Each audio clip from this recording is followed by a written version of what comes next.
네, 오늘 내 맘의 주여 소망되소서 이 찬양 부를 텐데요. 이 찬양을 제가 어려서부터 많이 불렀었지만 저희 아이들 학교에서 오리엔테이션 하는 날 예배를 드리는데 이 찬양을 부르는 거예요. 근데 이 찬양의 곡조를 들었을 때는 분명히 이거 한국 노래 아니야? 한국 찬양 아니야? 했는데 이것을 모든 분들이, 외국 분들도 다 같이 영어로 이거 찬양을 부르는 거였어요. 그래서 너무나 특별한 그런 느낌을 가졌던 찬양이에요. 그래서 우리 유스도, 우리 학생들도 영어를 함께 부르시고, 한국 분들은 한국말 편하신 분들은 한국말로 부르시고 함께 하나님께 올려드렸으면 좋겠습니다.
때 욥기를 읽으면서 이 찬양이 생각났어요. 여러분들 욥기 읽으시면서 다 느낌이 틀리시고 주시는 은혜가 틀리시겠지만 이 찬양 함께 불러보면서 한 주간 묵상했던 욥기 한번 생각해 보시면 좋겠습니다.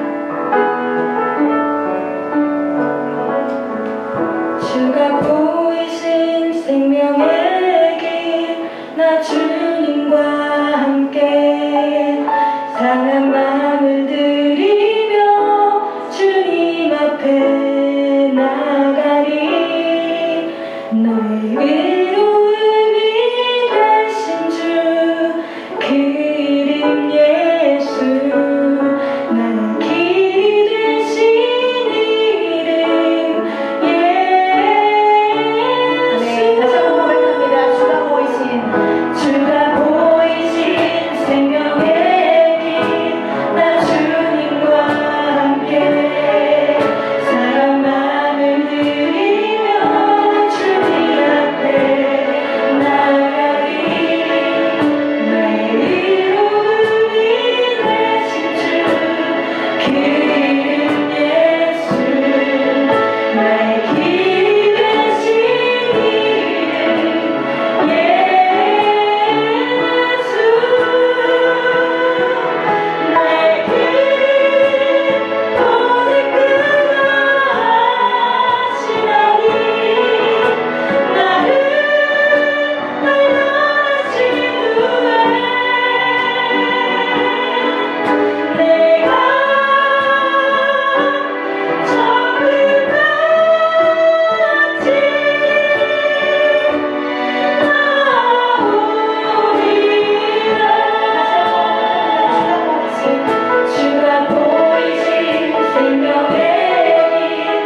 목마른 사슴 목마른 사슴 시내 물을 찾아 헤매이듯이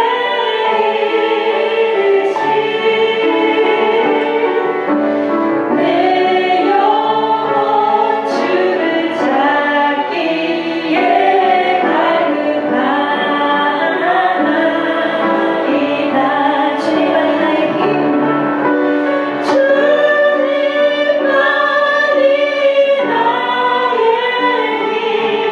나의 힘, 나의 방패, 나의 창조망,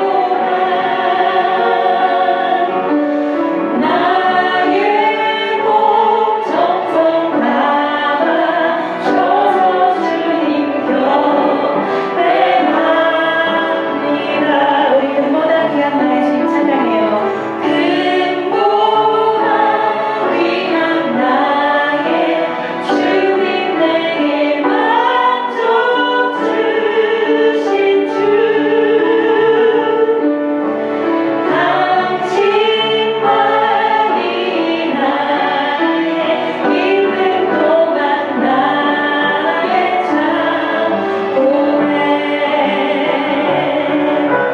주님만이 나의 힘, 나의 방패, 나의 창조망, 나의 몸 정성 담아 줘서 주님 곁. 다시 한번 고백합니다. 주님만이 나의 힘, 나의 방패, 나의 찬송만. 주님만이 나의 힘, 나의 방패, 나의 창조망, 나의 몸 정성 담아 줘서 주님 예배합니다. 예배 다시 한번 고백합니다. 나의 몸 정성 다 바쳐서 주님 예배합니다. 나의 몸 정성 담아 줘서 주님 예배합니다.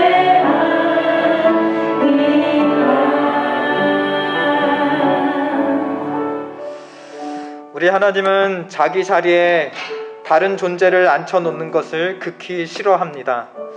하나님 자리에 대신 앉아있는 하나님이 아닌 것을 성경은 우상이라고 하고, 그것을 숭배하는 것을 우상숭배라고 정의합니다.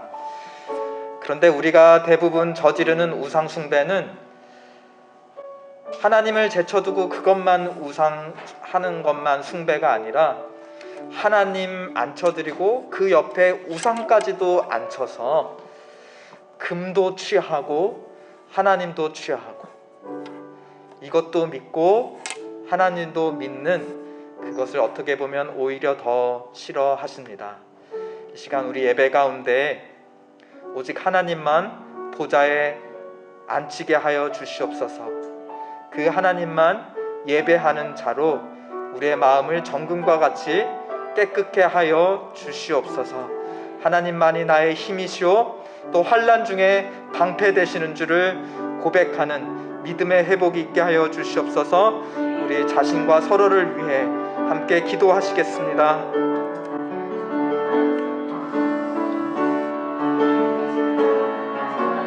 하나님 아버지,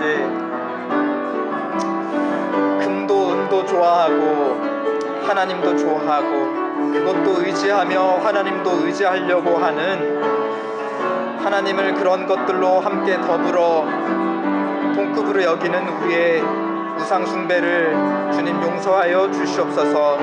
이 시간 그러한 것들 모두가 하나님 발 앞에 내려놓게 하여 주시고 오직 보좌에 홀로 영광 중에 계신 하나님만이 오직 만유의 주 되신 것을 다시금 바라보며 다시금 고백하는 믿음의 회복이 있게 하여 주시옵소서. 주께서 우리를 단련하여 주시고 주님 정금과 같이 나오게 하시며 하나님의 거룩한 형상으로 세상 가운데 하나님이 누구이신지 하나님의 두려우심과 어미하심과 또 역사하심과 그럼에도 우리를 사랑하셨음을 주님 세상에 온전히 비출 수 있도록 하나님의 형상들로 우리를 깨끗게 하여 주시옵소서.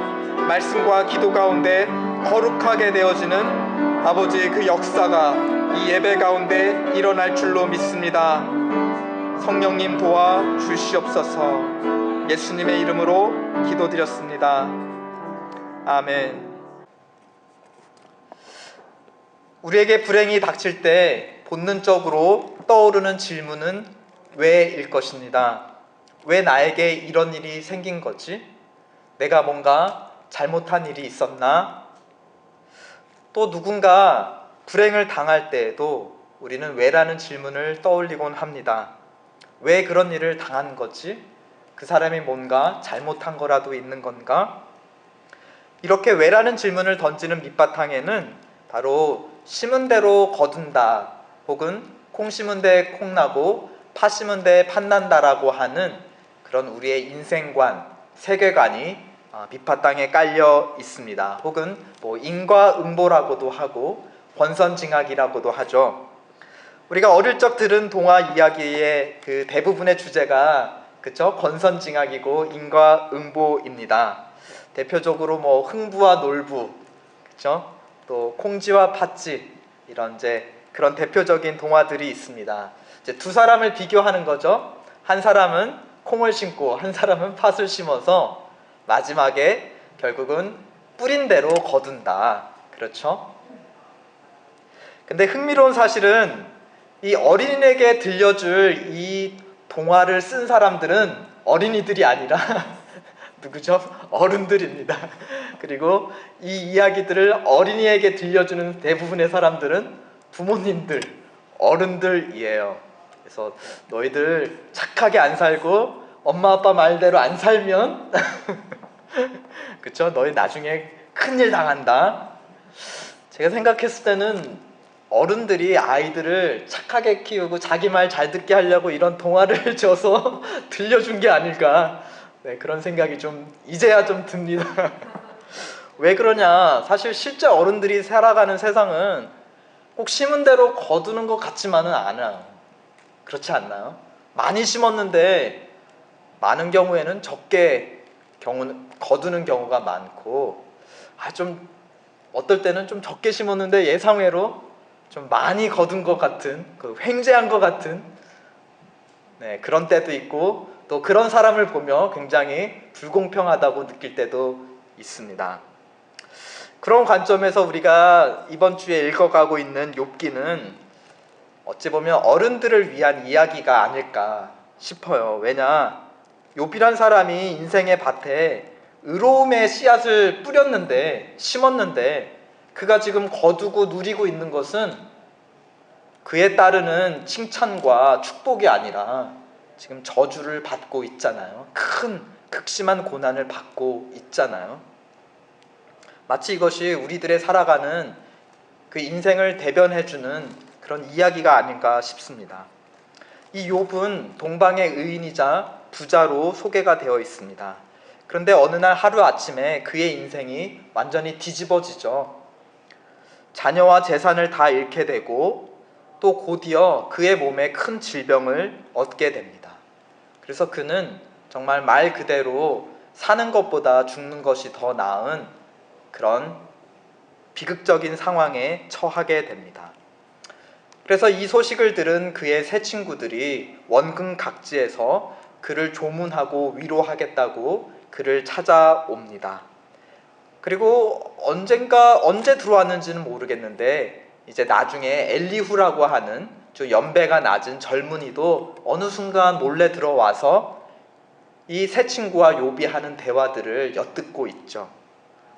그래서 이 욥기의 대부분은 우리도 읽어서 알지만 대부분이 다 대화예요. 3장부터 38장까지 거의 80~90%가 다 이 욥과 친구들의 대화로 이루어져 있습니다. 그 대화의 주요 주제가 무엇이죠? 왜 이런 일이 도대체 너에게 일어난 거니? 왜라고 하는 질문이었습니다. 이 세 친구들은 입장이 아주 강경하죠. 확고합니다. 뭐죠? 콩 심은 데 콩 나고 팥 심은 데 팥 난다. 너가 죄를 심었으니 지금 하나님으로부터 벌을 거두는 거다. 그런데 너가 당하는 고난이 얼마나 크냐? 하나님이 너에게 얼마나 큰 벌을 내리셨냐? 그러니까 너가 반드시 큰 죄를 너의 인생에 심은 게 분명하다. 그러므로 회개해라. 그러면 하나님이 용서해 주실 줄 모른다. 하지만 친구들의 말에 욥은 도저히 동의할 수가 없었습니다. 아무리 생각해봐도 자기가 이렇게 큰 벌을 받을 만한 큰 죄를 지은 것이 없었기 때문입니다. 그래서 그는 친구들에게 이렇게 한탄하죠. 16절 2절에 여러분들이 나눠주신 거에 많이 이렇게 기록했던 그 대목인데요. 너희는 다 재난을 주는 위로자들이구나.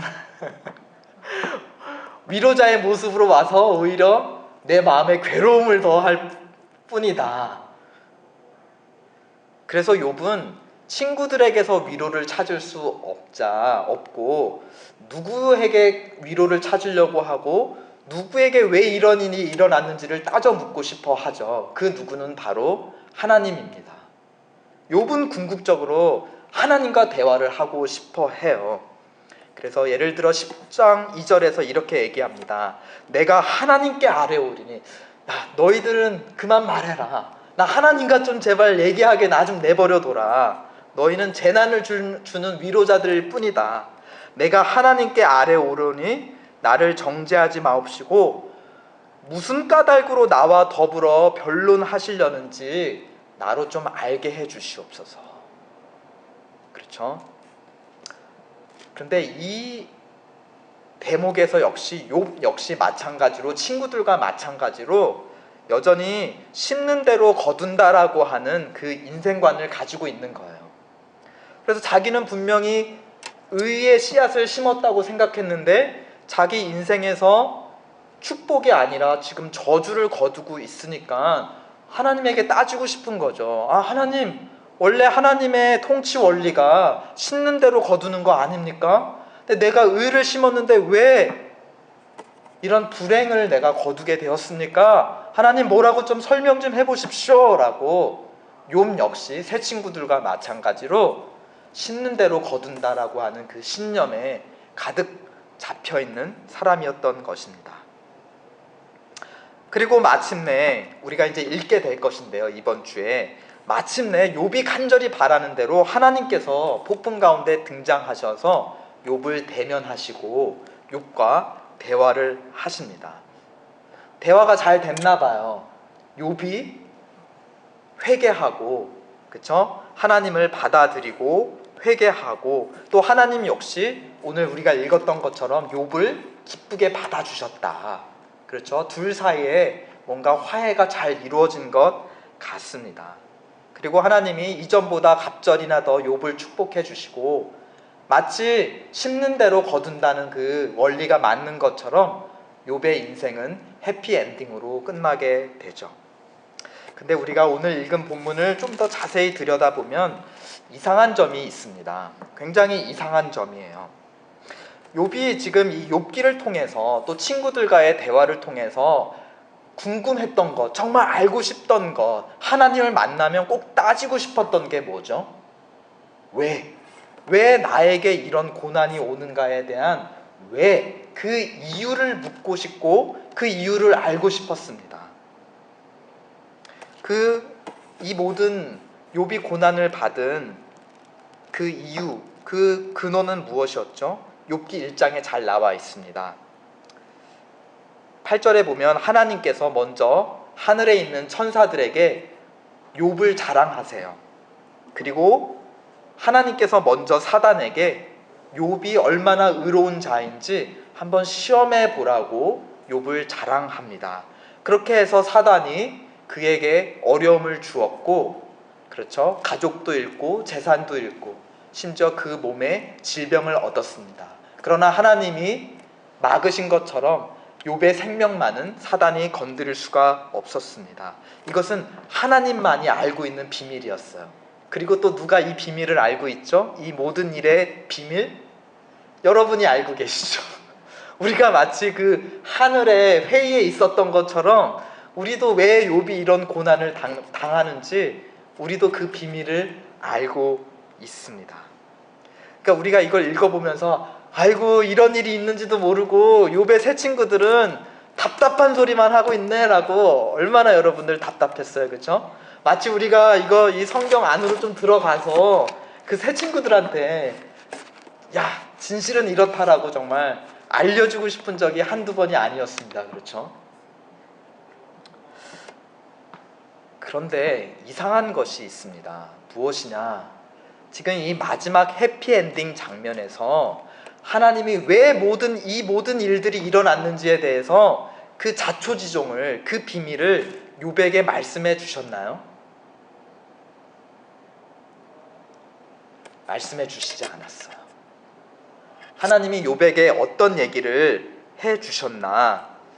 욥의 말을 들어서 본문 2절이 이렇게 정리하고 있습니다. 42장 2절 하나님이 욥에게 말씀해 주신 내용을 욥이 이렇게 요약합니다. 시작.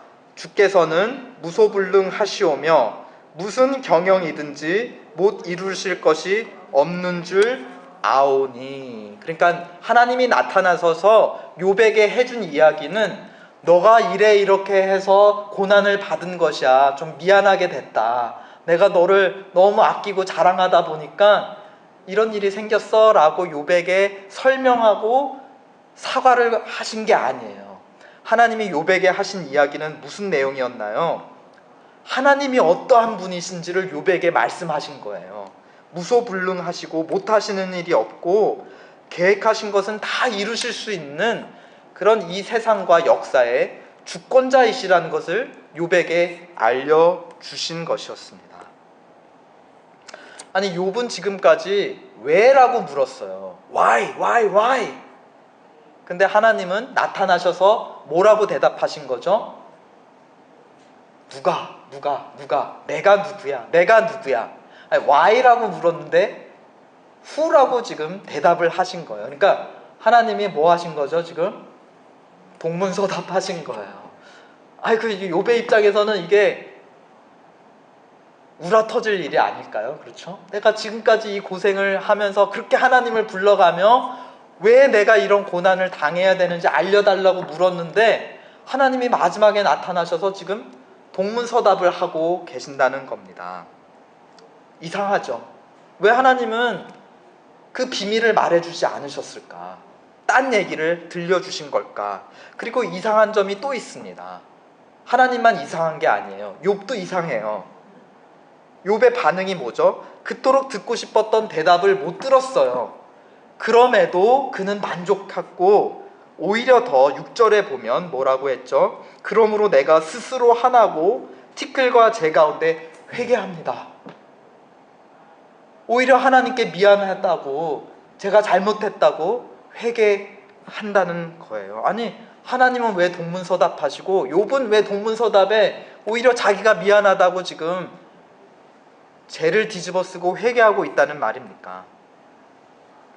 왜 동문서답하시냐며 끝까지 하나님께 알려달라고 물고 늘어지고 따지지 않았다는 것입니까?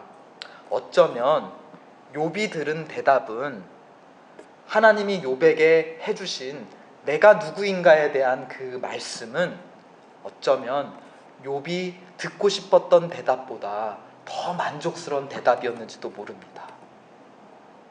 하나님이 직접 그 앞에 나타나시고 그와 말씀하신 것, 그와 교제하신 것마저도 그리고 그를 인정해 주신 것마저 너무나 만족스러운 나머지 어쩌면 욥은 자기가 하나님께 꼭 듣고 싶었던 게 무엇이었는지조차 까먹었는지도 몰라요. 하나님의 그 영광과 위엄과 그 아름다움에 너무나 넘쳐났기에 욥은 그 속에 녹아들었는지도 모르겠습니다. 저는 이제 한국에서 어린 시절을 보냈는데 그 어린 시절에 엄마들이 어린아이들을 집에 혼자 두고 뭐 시장 보러 혹은 잠깐 급한 볼일 보러 나가실 때가 있었어요. 지금 이제 미국에서는 그렇게 하면 안 되지만 그 시절 한국 뭐 1980년도에는 그런 일들이 굉장히 많았습니다.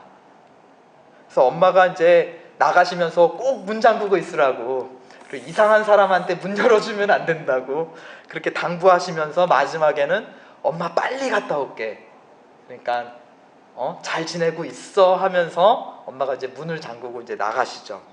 근데 이제 어린 제 입장에서는 항상 매번 어머니가 너무 늦게 오신다는 생각이 들었습니다. 그 시간이, 기다리는 시간이 너무 길게 느껴지고 너무 불안한 것이었죠. 이제 그러다가 엄마가 돌아오면 달려가서 먼저 묻는 말이 엄마 왜 이렇게 늦었어 하는 말이었겠죠. 그럼 이제 엄마가 꼭 안아주시면서 뭐 어쩌다 저쩌다 하고 이제 대답을 해주세요. 그런데 재밌는 것은 내가 그렇게 물어봐 놓고서는 엄마가 왜 늦었다고 대답하는 건 사실 신경 쓰지 않아요. 왜? 내가 원한 건 엄마가 답해주는 말이 아니라 그 말을 해주는 엄마 자신이었기 때문에, 이제 엄마를 다시 되찾았기 때문에 엄마가 무슨 말을 하는지는 내게 그다지 중요하지 않았던 것이에요. 더 좋은 것 앞에 덜 좋은 것은 아무 가치가 없는 것이나 마찬가지였던 것입니다. 모세가 이제 우리 출애굽기를 이제 욥기 끝나고 또 출애굽기를 읽을 텐데, 모세가 이제 이스라엘 백성을 이끌고 출애굽해서 나오잖아요. 홍해를 건너서 하나님의 새로운 백성들로 그들을 물세례 주고 이제 출애굽합니다. 그리고 시내산에 이르러서 이제 하나님과 백성 사이에 공식적인 이제 언약을 맺기 위해서 모세가 대표로 홀로 시내산 위로 올라가죠. 출애굽기 34장에 보면 모세가 시내산 올라가서 40일 동안을 밤낮으로 지냈는데, 그 28절에 보면 그가 40일 주야를 지내며 하나도 먹지도 마시지도 않았다고 합니다. 그렇게 하면서 하나님으로부터 언약의 말씀을 하나하나 다 받고 내려옵니다. 여러분들 40일 동안 그렇게 아무것도 먹지 않고 마시지 않고 금식한 사람 어떤 몰골일까요? 그런데 이어지는 34장 30절은 놀라운 증언을 해요. 아론과 온 이스라엘 자손이 모세를 볼 때에 모세의 얼굴 피부에 광채가 남을 보고 그에게 가까이 하기를 두려워하더니, 오히려 사람이 피폐해지고 꾀재재해지고 사람 몰골이 아닌 게 아니라 오히려 그 얼굴에 하나님의 영광이 묻어나는 영광스러운 모습으로 내려왔다는 것입니다. 사람이 영광스럽게 살기 위해서 무엇을 지금 가르쳐주고 있습니까? 사람이 영광스럽게 살기 위해서 기름진 음식 잘 먹고 잘 마시는 것보다 더 중요한 것이 있다는 것이에요. 그것은 무엇인가요? 하나님과의 교제. 하나님과 말씀으로 교제한다면 그것이 바로 사람의 생명이고 그것이 사람의 영광이라는 것입니다. 그래서 모세가 신명기 8장 3절에서 이렇게 얘기하죠. 사람이 떡으로만 살 것이 아니요 하나님의 입으로부터 나오는 모든 말씀으로 살 것이라. 지금 모세가 자기의 체험대로 얘기한 거예요. 그렇죠? 40일 동안 아무것도 먹지 않고 마시지도 않았지만 나는 하나님과 친밀히 대하고 그와 교제하고 그의 입에서 나오는 말씀을 받아 내가 영광스럽게 변하였다. 사람이 떡으로만 살 것 아니라 하나님의 입으로 나오는 모든 말씀으로 살 것이라. 지금 이 욥도 마찬가지로 이 모든 그의 시험과 고난 끝에 마치 이렇게 고백하는 것만 같습니다. 사람이 고난의 이유를 아는 것으로, 진실을 아는 것으로 살 것이 아니라 고난받는 우리 앞에 친히 찾아오신 하나님의 임재로 말미암아 살 것이라. 우리가 진실을 샅샅이 다 알고 싶을 때가 많습니다. 근데 진실을 샅샅이 다 안다고 해서 우리가 이제야 살겠다라고 발 뻗고 잘 수 있을까요? 오히려 모르는 게 약일 때도 있어요. 너무 깊이 알아서 오히려 발 뻗고 잠자지 못할 때도 많습니다. 우리 한번 그렇게 진실을 원한다면 우리 진실을 가지고 한번 솔직히 한번 대화해 볼까요? 심은 대로 거둔다는 이 세상의 원리 맞습니다. 하나님의 창조 원리이고 하나님이 이 세상을 통치하시는 원리가 맞습니다. 이 원리에 따른다면 히브리서 9장의 말씀을 인용합니다. 우리가 거둘 것은 무엇일까요? 우리가 거둘 것은 사망이고 그 후에는 영원한 심판이라 하였습니다. 무슨 말입니까? 우리가 이 인생을 살아가면서 하나님 보시기에 우리 인생의 밭에 무엇을 심었기에 우리가 공의로운 결과에 따라서 거두는 것이 영원한 사망이란 말입니까? 우리는 죄를 씻는 죄인으로 살아간다는 것입니다. 그러므로 고난이 닥칠 때 우리가 하나님에게 따질 것은 내가 뭘 잘못했기에 이런 고난을 저에게 주시나요가 아닐 것입니다. 대신 우리가 하나님께 따져야 할 것은 이것이 아닐까요? 내가 뭘 그렇게 잘했다고 하나님 저를 이렇게 축복해 주시나요? 하나님 공정하지 못하세요. 하나님 공의로우셔야죠. 왜 저는 죄를 심었는데 하나님 앞에 불의함을 실었는데 하나님은 왜 저에게 의로움의 열매를 주시고 왜 평강을 주시고 왜 이렇게 축복을 주시는 거예요? 하나님 공평치 못하십니다. 그리고 더해서 왜 죽은 이후에 우리에게 하나님 나라의 영생을 약속하시는 건가요? 우리는 감당할 수가 없습니다. 이것이 정말 솔직한 우리의 고백이 되어야 되지 않을까요? 정말 진실대로 콩 심은 데 콩 나고 팥 심은 데 팥 난다는 그 원리대로 우리가 하나님께 따진다면 우리가 하나님께 불만을 터뜨려야 되는 것은 왜 우리를 살려두시고 왜 우리를 축복하시는지에 대한 불만이어야 할 것입니다. 욥의 세 친구처럼 욥의 세 친구도 지금까지 하나님을 잘못 알았어요. 하나님을 향한 잘못된 지식을 심었습니다. 욥의 가슴에 위로가 아니라 재난을 심어 주었습니다. 그러면 이들이 마땅히 거둬야 될 공의로운 열매는 무엇이죠? 본문 7절에 볼까요? 42장 7절에 보면 여호와께서 욥에게 이 말씀을 하신 후에 대만 사람 엘리바스에게 이르시되 내가 너와 내 두 친구에게 어떻게 하신다 하였죠? 노한다. 하나님의 진노, 하나님의 진노야말로 이 세 친구가 거둬야 될 마땅한 열매입니다. 그런데 하나님은 이들을 진노하시고 심판하셨나요? 그러지 않으셨어요. 정죄하지 않으시고 이들을 다시 받아주셨어요. 왜 하나님은 이렇게 부정하게 행동하시는가? 그 비밀이 있습니다. 본문 8절에 나옵니다. 본문 8절 한번 다 함께 읽어보실까요? 시작. 그런즉 너희는 수송아지 7과 수양 7을 취하여 내 종 욥에게 가서 너희를 위하여 번제를 드리라. 내 종 욥이 너희를 위하여 기도할 것인즉 내가 그를 기쁘게 받으리니 너희의 우매한 대로 너희에게 갚지 아니하리라.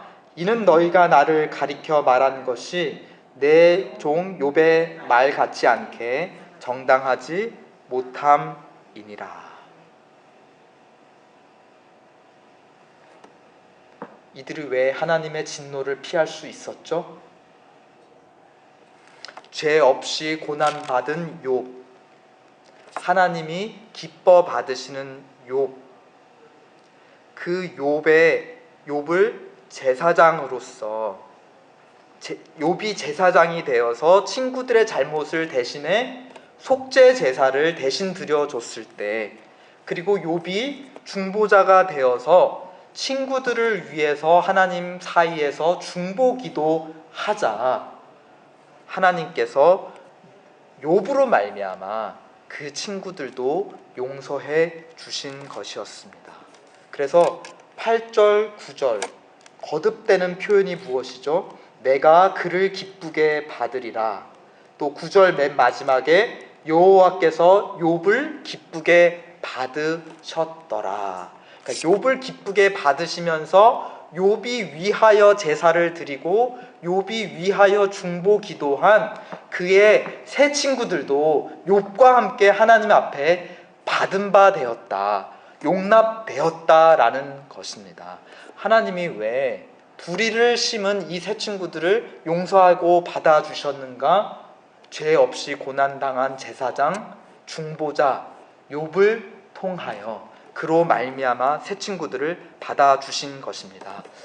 죄를 심은 우리가 왜 사망과 저주가 아니라 하나님의 진노가 아니라 왜 이 시간 이렇게 하나님의 축복을 우리 인생에서 누리고 있는가? 누구 때문인가요?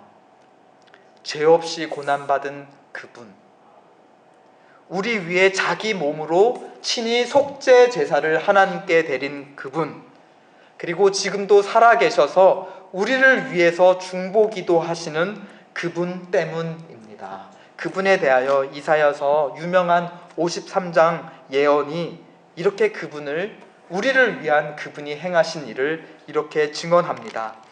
그는 실로 우리의 질고를 지고 우리의 슬픔을 당하였거늘 우리는 생각하기를 그는 징벌을 받아 하나님께 맞으며 고난을 당한다 하였노라.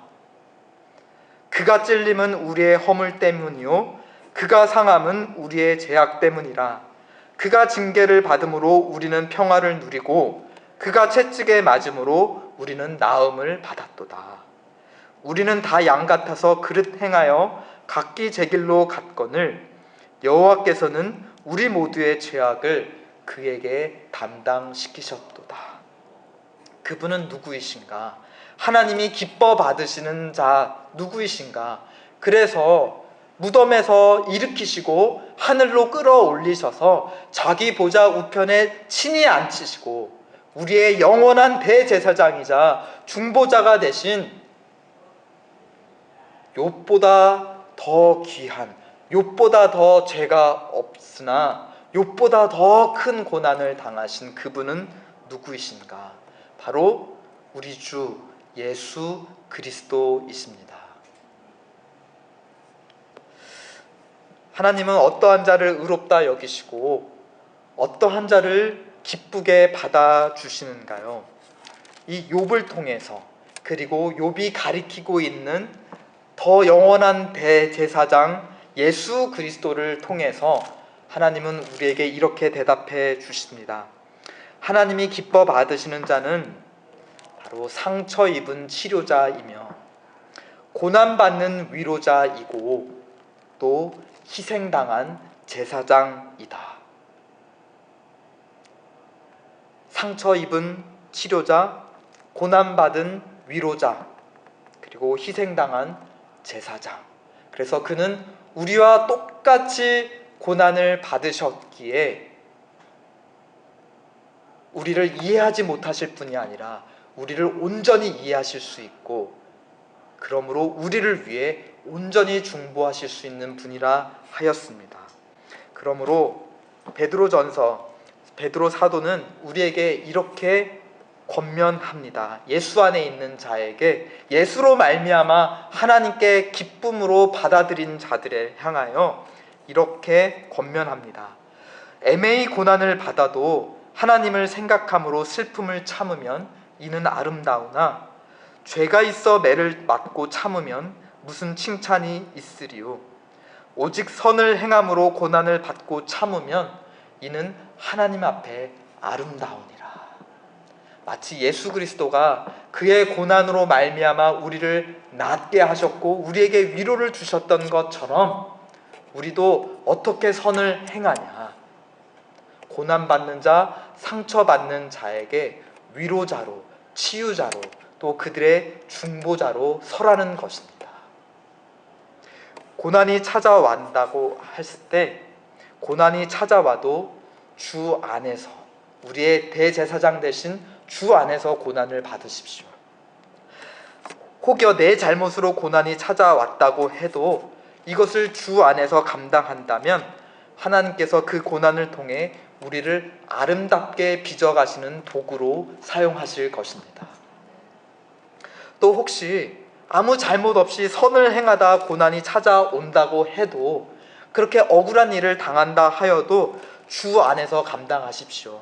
그렇다면 하나님께서 이 고난을 통해, 우리의 고난을 통해 다른 누구의 생명을 살리시는데 아름답게 사용하실 것입니다. 그것이 욥의 고난을 통해, 또 무엇보다 우리 주 예수 그리스도의 고난을 통해 우리에게 보여주신 하나님의 놀라운 생명의 길, 십자가의 길인 것입니다. 그러므로 하나님은 주 예수 그리스도 안에 있는 거룩한 성도들을 이 세상에 누구로 부르셨냐? 상처 입은 치료자, 상처가 없는 치료자가 아니에요. 상처가 가득하기에 다른 사람의 상처를 이해해주고 동감해주고 치료해줄 수 있는 상처 입은 치료자이다. 또 우리를 고난받은 위로자로 불러주시고 보내주신다.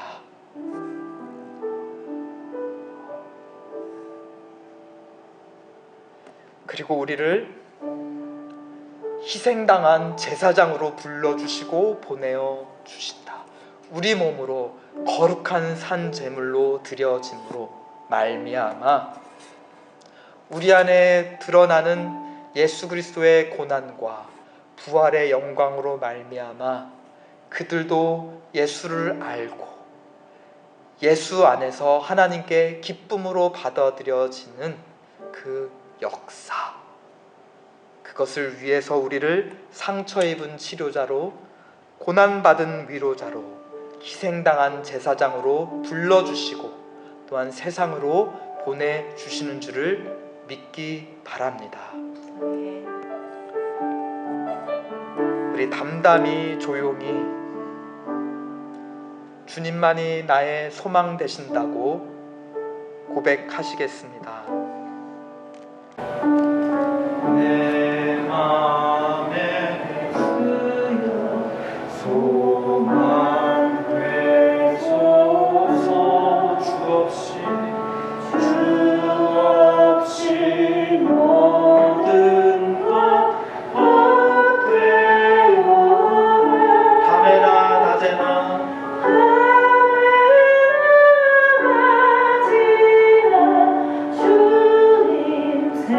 잘 때나 깰 때 함께 하소서.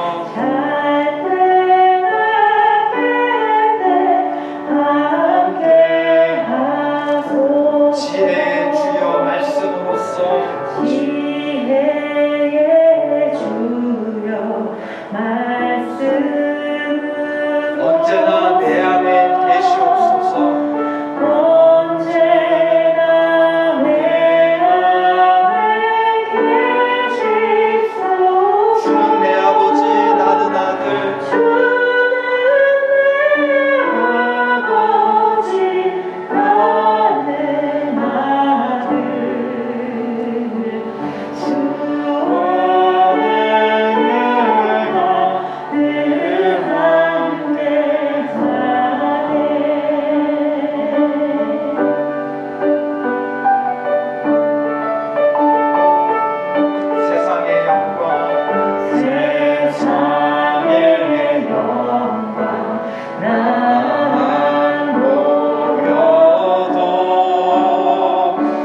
되소서. 만유의 주여 소망 되소서. 만유의 주여 소망 되소서.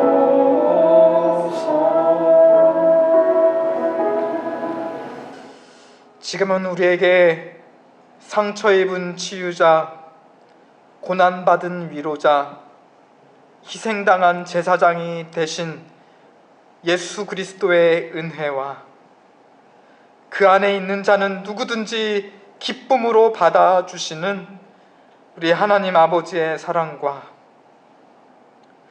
우리의 상처와 고난 그리고 희생을 통해 다른 사람을 치유하시고 위로하시며 새 생명 주시는 하나님 성령의 역사가 엠마오 가는 길 교회 위와 다음 세대 위에 그리고 우리가 찾아갈 상처 입고 고난 당한 자들 위에 이제로부터 영원토록 함께 계실지어다. 아멘. 하나님, 이 십자가의 신비가 너무나 놀랍습니다. 마땅히 사망의 열매를 거두고 저주를 받기에 합당한 우리에게 하나님 축복하시고 끊어지지 않는 사랑으로 우리를 인쳐주시니 하나님, 이것은 왜 은혜이고 왜 역설이고 왜 복음인가요? 하나님이 기뻐 받으시는 자, 상처 입은 치료자, 고난받은 중보자, 그리고 희생당한 제사장 우리 주 예수 안에 우리를 감싸 주시고 우리 역시도 예수 그리스도를 증거하는 자로 세상에 살도록 주님, 우리의 고난을 거룩한 하나님의 도구로 들어 사용하여 주시옵소서. 예수님의 이름으로 기도드렸습니다. 아멘.